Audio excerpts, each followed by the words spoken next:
নমস্কার বন্ধুরা, assertion reasoning সিরিজের এটা আমাদের সেকেন্ড লেকচার। ফার্স্ট লেকচারে আমরা 10টা অ্যাসারশন রিজনিং অলরেডি ডিসকাস করে নিয়েছি। তো এখন আমি স্টার্ট করছি number 11। Okay, so ethers are polar in nature even if both alkyl groups are identical। মানে বলতে চাইছে যে যদি সিমেট্রিক্যাল ইথারও নাও কেন, আমরা জানি দু ধরনের ইথার হয়, একটা সিমেট্রিক্যাল ইথার হয় আর একটা আনসিমেট্রিক্যাল ইথার হয়।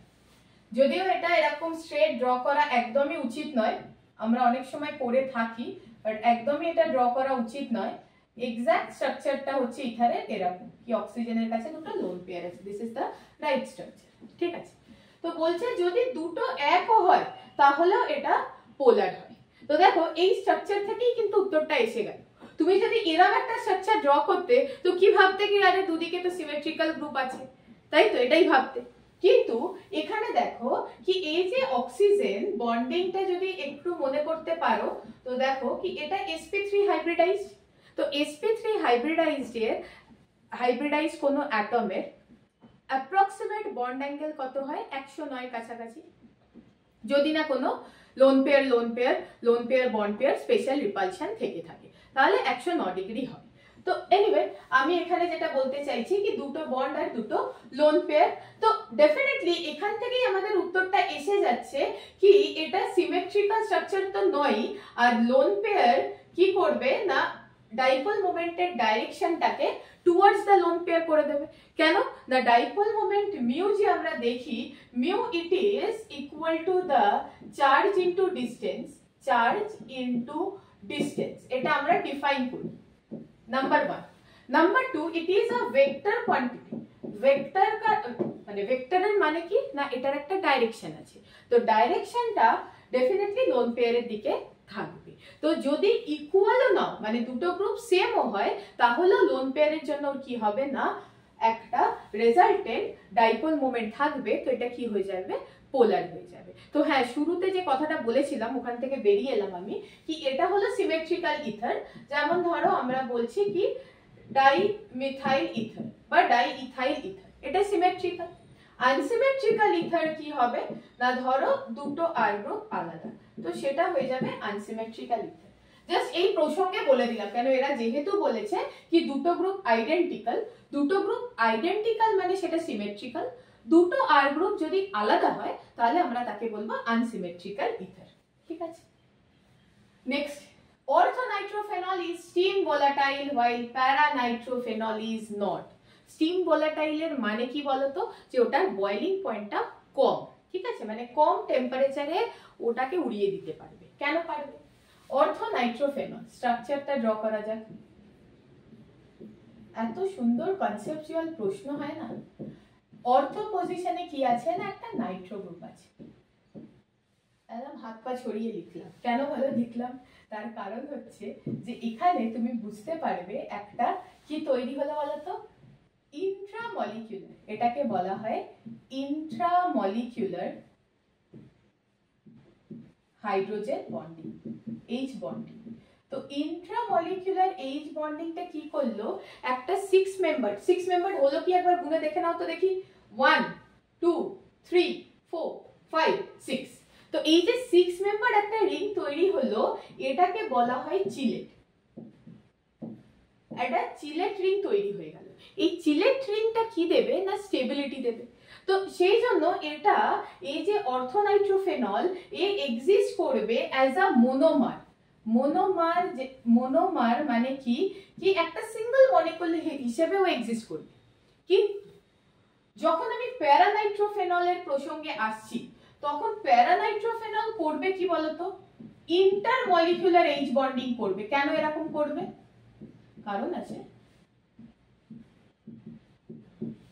এই দুজন অনেক দূরে আছে, এদের মধ্যে ইন্ট্রামলিকুলার এইচ বন্ডিং পসিবল নয়। তখন কি করবে, অন্য আরেকটা প্যারানাইট্রোফেনল মলিকিউলের সঙ্গে কি করবে না এইচ বন্ডিং করবে। এরকম এখানে কি হয়ে যাবে এইচ বন্ডিং। ঠিক আছে, তো এই এইচ বন্ডিংটাকে আমরা কি বলবো বলতো, intermolecular. Inter molecular H bonding.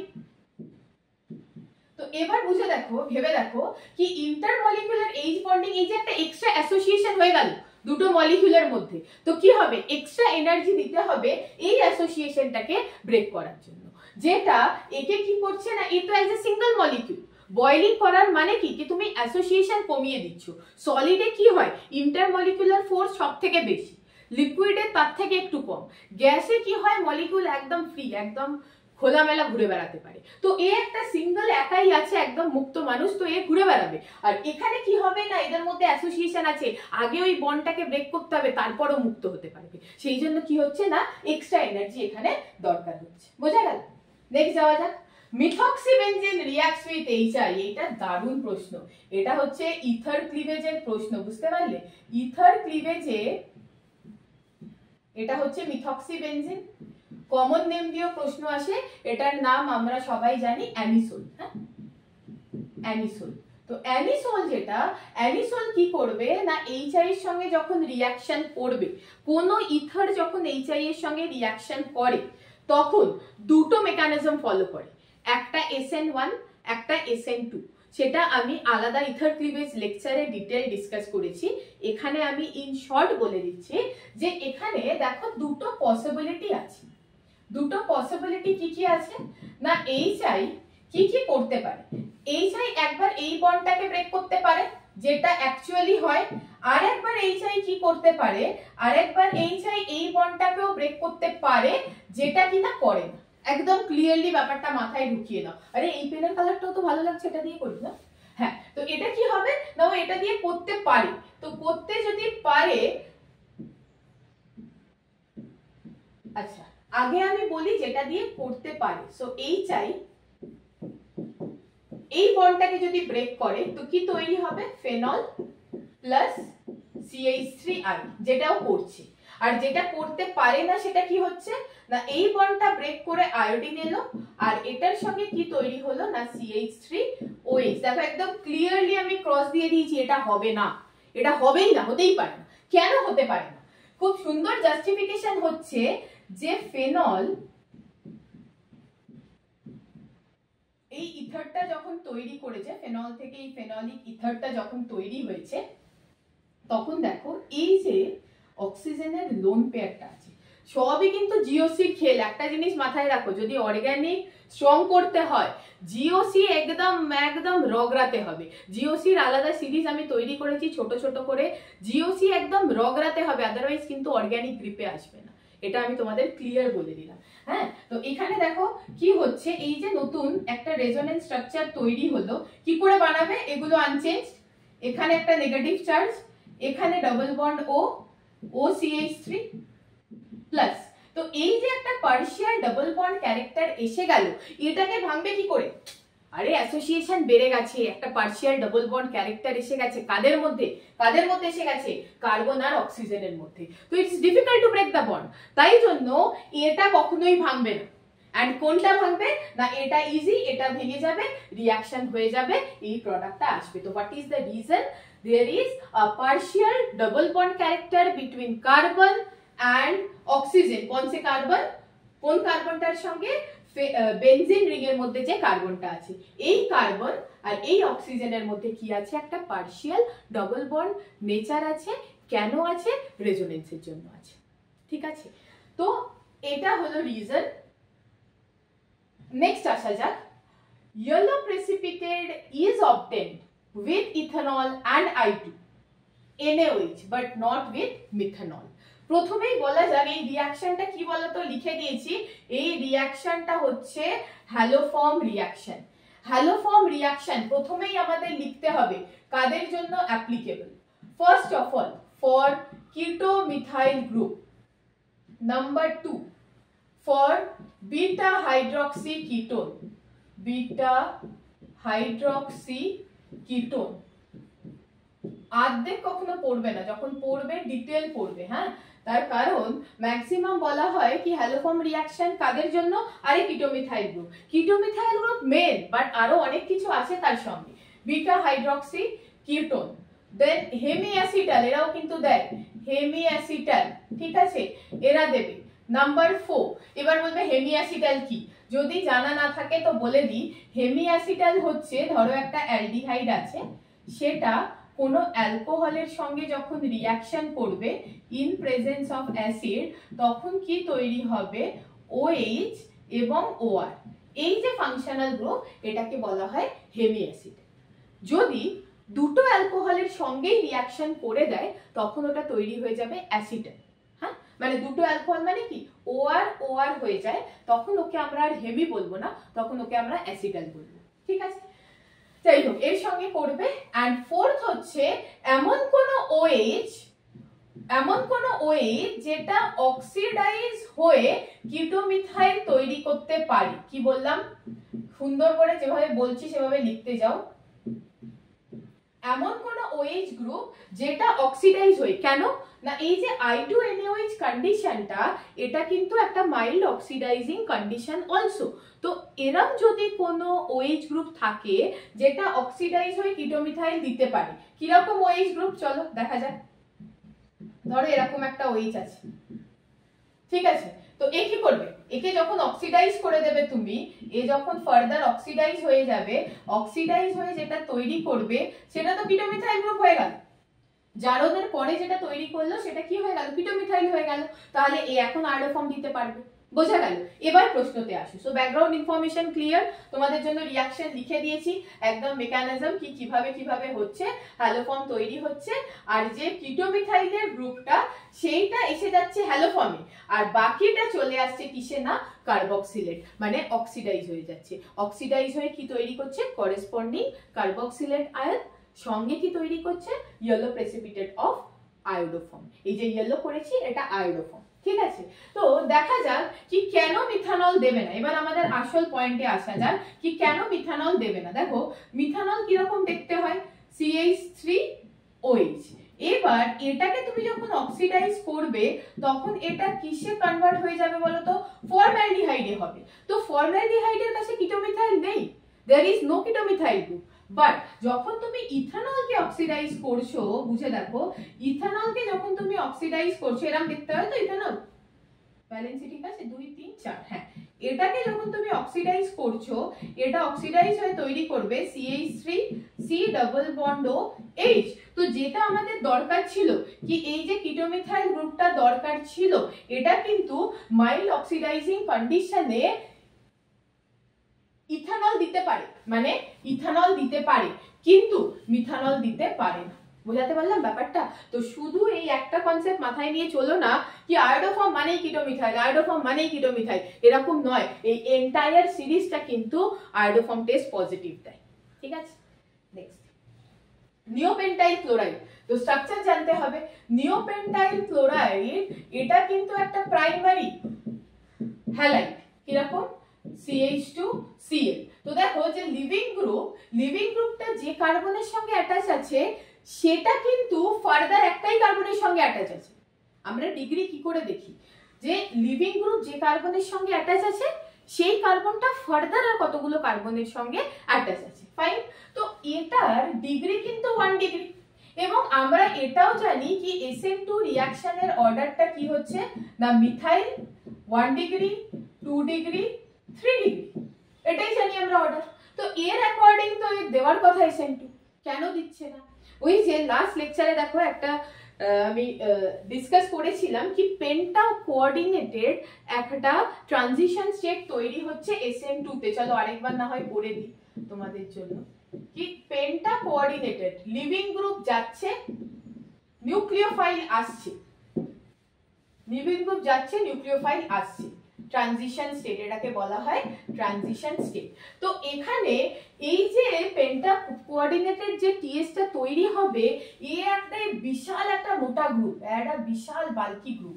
এই বিশাল বাল্কি গ্রুপটা কি করে করতে দেবে, এই যে বাল্কি গ্রুপটা আছে এই বাল্কি গ্রুপটা কি করে অ্যালাউ করবে এই পেন্টা কোভ্যালেন্ট ট্রানজিশন স্টেটটাকে? তাহলে হবে না reaction. Simply the reason is the steric crowding, the reason is the steric factor, steric factor or steric crowding in penta coordinated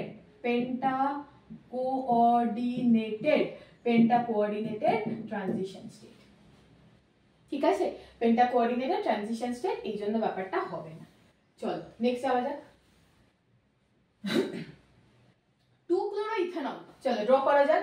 ethanol কিরকম দেখতে হয়, আগে ইথানল ড্র করে নি। CH2OH ethanol. নেক্সট কি বলছে, 1-2 পজিশন মে মানে 2 পজিশনে একটা Cl দিয়ে দাও, 2 পজিশনে একটা Cl দিয়ে দাও। তো আবার সেই একই স্টোরি কি বলেছিলাম না, অ্যাসিডিক স্ট্রেংথ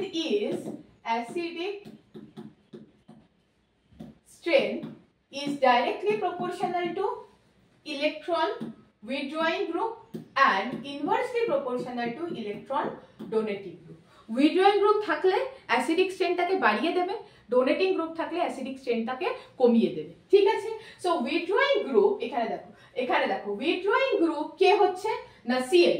Cl এর কি নেচার আছে বলো তো, Cl is a strong minus I group, inductive effect negative দেবে। ও ইলেকট্রোনেগেটিভিটির জন্য কি করবে, এই যে বন্ড পেয়ারটা আছে ওটা নিজের দিকে টেনে নেবে। ঠিক আছে, তো নিজের দিকে টেনে নেওয়ার জন্য কি করবে না, কনজুগেট বেস যেটা তৈরি হবে, কি তৈরি হবে, কনজুগেট বেস। কিরকম হবে বলো তো, এরকম। আচ্ছা, এই যে আমি বারবার একটা টার্ম ইউজ করছি কনজুগেট বেস, মানেটা বোঝো তো, যে কনজুগেট অ্যাসিড বেসের মধ্যে সির্ফ একটা হাইড্রোজেনের ডিফারেন্স থাকে, সির্ফ একটা হাইড্রোজেন। মানে এখান থেকে একটা প্রোটন, একটা H+ সরিয়ে দিলে, প্রোটন বলাটা বেটার, কি একটা H+ সরিয়ে দিলে তো O- তৈরি হবে। ঠিক আছে, এবার এখানেও ঠিক তাই, যখন একটা H+ সরিয়ে দেবে তখন কি তৈরি হয়ে যাবে, ইথক্সাইড তৈরি হয়ে যাবে। তো এই যে ইথক্সাইড আর এই যে ক্লোরোইথক্সাইড কে বেশি স্টেবল, ইলেকট্রন উইথড্রয়িং গ্রুপ কি করে, নেগেটিভ কে স্টেবল করে, ইলেকট্রন ডোনেটিং গ্রুপ কি করে, পজিটিভ কে স্টেবল করে। ঠিক আছে, তো ইলেকট্রন উইথড্রয়িং গ্রুপ একে স্টেবল করবে, তাহলে যদি কনজুগেট বেস স্টেবল হয় অ্যাসিড স্ট্রং হবে। অনেক কথা বললাম, ইন শর্ট বলে দিই, conjugate base is stable due to -I of chlorine. This is the answer, লিখে নাও। Next, the carbon oxygen bond is phenol is slightly shorter than methanol. তো দেখা যাক, ফেনলটা আগে আমরা বানিয়ে নিই আর মিথানলও বানিয়ে নিই। ঠিক আছে, এটা হলো। এবারে দেখো ফেনলে কি আছে, একটা কি সুন্দর রেজোনেন্স চমকাচ্ছে, দেখো অক্সিজেন লোন পেয়ার একদম বেনজিন রিংয়ে সুন্দর করে ঘুরবে অর্থোপ্যারা পজিশনে, negative double bond O H+, আরেকবার ঘোরাতে চাও ঘুরিয়ে দাও। ভিডিও গেম খেলার জায়গায় এগুলোই একটু খেলো, জীবনে কিছু কাজ হবে। হ্যাঁ, এদিক ওদিক স্ক্রল করো, তার জায়গায় এগুলো স্ক্রল করলে কি হবে, ভালো হবে, তোমারই ভালো হবে। আরেকবার ঘুরিয়ে দাও, আরেকবার ঘুরিয়ে দিলে, হ্যাঁ এরকম ভাবে কি করছো বলো তো, lone pair bond pair, bond pair lone pair, lone pair bond pair, bond pair lone pair. Negative charge মানে কি, লোন পেয়ার। এরকম ঘোরাতে থাক। ঠিক আছে, গান গাইতে গাইতে খেতে যাও আজ, মা খুশি হয়ে যাবে। এরম করে কি করো, এরম আরেকবার ঘুরিয়ে দাও। হ্যাঁ, তাহলে কি হবে না, এইরকম একটা চলে এলো। মানে ইন শর্ট কি হলো বলো তো, পার্শিয়াল ডবল বন্ড ক্যারেক্টার। তো ডবল বন্ড হলে কি হবে, বন্ড লেংথ ছোট হয়ে যাবে, স্ট্রেংথ বেশি, লেংথ ছোট। তাহলে বন্ড লেংথ ইজ, কি বলতে পারি আমি, bond length is inversely proportional to bond strength. Bond strength যত বেশি, লেংথ তত ছোট। মানে ভালো বন্ডিং হলে কাছাকাছি থাকবে, এটাই হলো ব্যাপার। ঠিক আছে, তো এইভাবে মিথানলের জন্য কি আছে, এরকম কোনো রেজোনেন্স নেই, তো এক্ষেত্রে কি হবে, এর CO বন্ড লেংথটা বড় হবে কম্পেয়ার টু ফেনল। কেন না, ইন শর্ট আমি লিখে দিই, partial double bond character due to resonance, partial double bond character due to resonance. আমি একটা শর্ট লিখি, তার কারণ হচ্ছে আমার উদ্দেশ্যটাই হচ্ছে তোমাদের শর্ট ট্রিক্সটা শেখানো, কম্পিটিটিভ এক্সামের জন্য তৈরি করা, তাই জন্য আমি একটু শর্টেই লিখি। আচ্ছা, then COH bond angle in alcohol slightly less than tetrahedral angle, whereas the COC bond angle in ether is slightly greater. মানে অ্যালকোহলটা 109 থেকে একটু কম হবে, 109 ডিগ্রি 28 মিনিট একটু কম হবে, আর ইথারেরটা ওই 110 এর কাছাকাছি হবে, একটু বেশি হবে। তো রিজনটা আমাদের এক্সপ্লেন করতে হবে, চলো করা যাক। ও এইচ আর এখানে একটা কি থাকবে, আর থাকবে, আর এখানে কি থাকবে, সরি কার্বনে কেন লোন পেয়ার দিচ্ছে, এখানে দুটো আরো গ্রুপ থাকবে, ঠিক আছে। তো বলেছে COH বন্ড অ্যাঙ্গেল। তো বেটার আমি এটাকে এভাবে ড্র না করে এভাবে ড্র করি, এটা অনেক অনেক ইজি হবে না। তো এটাকে আমি রিমুভ করে দিই, এটাকে আমি রিমুভ করে দিই, এখানে রাখি, এভাবে ড্র করি। তাহলে নেক্সট কি এসে যাবে না ROR। তো ROR কিরকম দেখতে হবে, ROR, ঠিক আছে। এবার অক্সিজেন দুটো ক্ষেত্রেই কিন্তু sp3 হাইব্রিডাইজড, sp3 হাইব্রিডাইজড। তো আমরা এক্সপেক্ট করতে পারি অ্যাপ্রক্সিমেটলি 109 বন্ড অ্যাঙ্গেল হবে, কিন্তু এটা একটু বেশি, এটা একটু কম। কেন? ভেরি সিম্পল, RR এর মধ্যে যে রিপালশনটা দেখতে পাচ্ছ, এই যে কিসের মধ্যে বলো, RR এর যে রিপালশনটা দেখতে পাচ্ছ সেটা ডেফিনেটলি বেশি হবে কম্পেয়ার টু RH রিপালশন। এই ছোট না, এই ছোট গ্রুপ। তো কি বলবো, রিজনটা কি হবে না, the RR repulsion due to the large group is greater than the RH repulsion, H small size। তো H এর স্মল এর জন্য রিপালশন কি হয়ে যাবে, কম হয়ে যাবে। তাই জন্য এটার বন্ড অ্যাঙ্গেল কি হবে, একটু কম হবে, এটার বন্ড অ্যাঙ্গেল একটু বেশি হবে। সুন্দর reason. Next, nitration is an example of electrophilic substitution and its rate depends upon the group already present in the benzene ring। মানে কি বলছে কি, নাইট্রেশন, আচ্ছা প্রথম আমি একটা কাজ করি, বেনজিনের নাইট্রেশনটা বলে দিই, এটা সবাই জানে, কনসেন্ট্রেটেড H2SO4 কনসেন্ট্রেটেড HNO3, যাকে আমরা মিক্সড অ্যাসিড নামে চিনি। তো মিক্সড অ্যাসিড দিলে কি হবে না, একটা নাইট্রোবেনজিন তৈরি হয়ে যাবে। কিন্তু বলছে যে যদি বেনজিনে কোনো গ্রুপ অলরেডি থেকে থাকে, এটা তো আমি শুধু বেনজিনের বললাম, কিন্তু যদি বেনজিনে কোনো গ্রুপ অলরেডি থেকে থাকে তো সে কি করবে না, এই রিঅ্যাকশনটাকে কন্ট্রোল করবে। তো বলছে যে ফেনলের নাইট্রেশন ইজিলি হয়। তো মানেটা কি দেখা যাক, ফেনলকে, ফেনল এরকম কি ভালো কাজ করলো কি নাইট্রেশন ইজিলি হবে।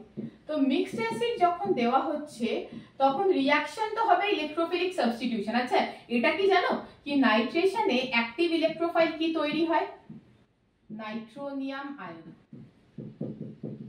নাইট্রোনিয়াম আয়ন। এর ডিটেলও আমি ইলেকট্রোফিলিক অ্যারোমেটিক সাবস্টিটিউশনে করে রেখেছি, একদম ডিটেল রিঅ্যাকশন, ঠিক আছে। তো এনিওয়ে, এই যে নাইট্রোনিয়াম আয়ন আসছে, তো এটা এসে ইলেকট্রোফাইল বেনজিন রিং এ অ্যাটাক করবে। তো বেনজিন রিং এ অ্যাটাক যখন করবে, এই যে অক্সিজেন ওর লোন পেয়ারটা বেনজিন রিং কে ইউজ করার জন্য দিয়ে রেখেছে, রেজোনেন্সে দিয়ে রেখেছে। তার মানে ও কি করলো বলতো, বেনজিন রিং এর মধ্যে এক্সট্রা ইলেকট্রন ডেনসিটি ইন্ট্রোডিউস করে দিল, বেনজিন রিংয়ের মধ্যে এক্সট্রা ইলেকট্রন ডেনসিটি ইন্ট্রোডিউস করে দিল। আর এর জীবনে দরকারটা কি, ইলেকট্রনের দরকার, ইলেকট্রোফাইল মানে ইলেকট্রন লাভিং স্পিসিস, ওর ইলেকট্রন চাই। আর বেনজিনের মধ্যে ফেনল কি করলো, ইলেকট্রন দিয়ে দিল। তো এর দরকার ছিল, এ দিয়ে দিল, একদম খাপে খাপ মিলে গেল। তাহলে রেট অফ রিঅ্যাকশন কি হয়ে যাবে, বেড়ে যাবে। তো কি এটা শুধু ফেনলের জন্যই অ্যাপ্লিকেবল না, যে কোনো প্লাস আর গ্রুপ, যে কোনো প্লাস আর গ্রুপ, যে কোনো প্লাস আর গ্রুপের মধ্যে কে কে আসবে বলতো, OR মানে ইথার আসতে পারে, NHCO CH3 আসতে পারে, NHCO CH3 আসতে পারে, OCO CH3 আসতে পারে, ঠিক আছে। এরা সবাই কি করবে, এরা সবাই এই ইলেকট্রোফিলিক অ্যারোমেটিক সাবস্টিটিউশনের রেটটাকে বাড়িয়ে তো দেবেই, আর নেক্সট যে গ্রুপটা আসবে তাকে অর্থ প্যারাতে ডাইরেক্ট করবে, মানে বলবে কি আইদার তুমি অর্থতে এসো নাহলে তুমি প্যারাতে এসো, মেটাতে কিন্তু এসো না। So these groups are in short activating and orthopara directing, ঠিক আছে। চলো এই সিরিজের last question, ethers can be prepared by Williamson ether synthesis in which an alkyl halide is reacted with sodium alkoxide। তো পুরো সিরিজটা বলে দিয়েছে উইলিয়ামসনে হয় কি। উইলিয়ামসন, চলো তোমাদের একবার মনে করিয়ে দিই, উইলিয়ামসনে কি হয় না, একটা অ্যালকক্সাইড আয়ন থাকে, একটা অ্যালকক্সাইড আয়ন থাকে। এই অ্যালকক্সাইড আয়নটা রিঅ্যাকশন করে আর একটা অ্যালকাইল হ্যালাইডের সঙ্গে, করে কি করে না একটা SN2, আবার ওই story, SN2 is a very important reaction. SN2 করবে ব্যাক সাইড অ্যাটাক করে তৈরি কি করে দেবে বলতো, তৈরি করে দেবে আর ও আর প্রাইম, আর ও আর প্রাইম তৈরি করে দেবে। ঠিক আছে, তো এই যে আর ও আর প্রাইম তৈরি করে দিল, এখানে অ্যাকচুয়ালি হলো কি বলতো, এই যে SN2 রিঅ্যাকশনের সমস্ত ক্রাইটেরিয়া এর মধ্যে চলে এলো। যা যা তুমি SN2 তে করতে পারো না তাই তুমি এখানেও করতে পারবে না। তাহলে SN2 কিসে কিসে হয় না বলতো, SN2 3 ডিগ্রিতে হয় না প্রচন্ড বাল্কি গ্রুপের জন্য, ভিনাইলে হয় না, ঠিক আছে, অ্যারাইলে হয় না। অ্যারাইল মানে কি, যে বেনজিনের সঙ্গে ডাইরেক্টলি যদি হ্যালোজেন অ্যাটাচ থাকে, তো এখানেও হবে না। তো এই সমস্ত গ্রুপগুলো কি করে না, SN2 রিঅ্যাকশনে পার্টিসিপেট করে না। তো এই সমস্ত গ্রুপগুলো উইলিয়ামসন ইথার সিনথেসিসেও পার্টিসিপেট করবে না। এবারে প্রশ্নতে আসা যাক, কি বলছে না, ডাইটারশিয়ারি বিউটাইল ইথার, খুব ভালো কথা। ডাইটারশিয়ারি বিউটাইল এটা কিরকম দেখতে হয় বলতো, এরকম দেখতে হবে, বুঝতে পারলে? এরকম ত্রিশূলের মতো কেন আঁকলাম বলতে, এখানে কি আছে, এখানে একটা CH3 এরকম আছে, একটা এরকম আছে, একটা এরকম আছে, ঠিক আছে, এখানে একটা O আছে, এখানে এরকম আছে, ব্যাপারটা বুঝতে পারলে? এরকম, ঠিক আছে, বোঝা গেল ব্যাপারটা?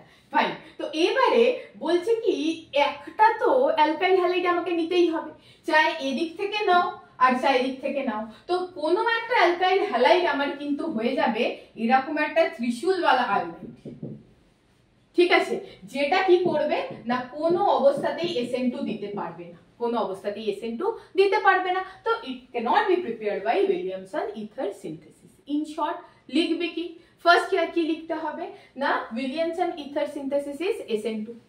তো SN2 তে কি হবে না, this bulky halide cannot undergo SN2 reaction, তাই এটা উইলিয়ামসন সিনথেসিস দিয়ে তৈরি হবে না। ঠিক আছে, তো এই সিরিজে আমরা 10টা কোয়েশ্চেন করে ফেললাম যেরকম প্রমিস করেছিলাম, আবার নেক্সট সিরিজে আরো 10টা রিজনিং করব। Thank you everyone.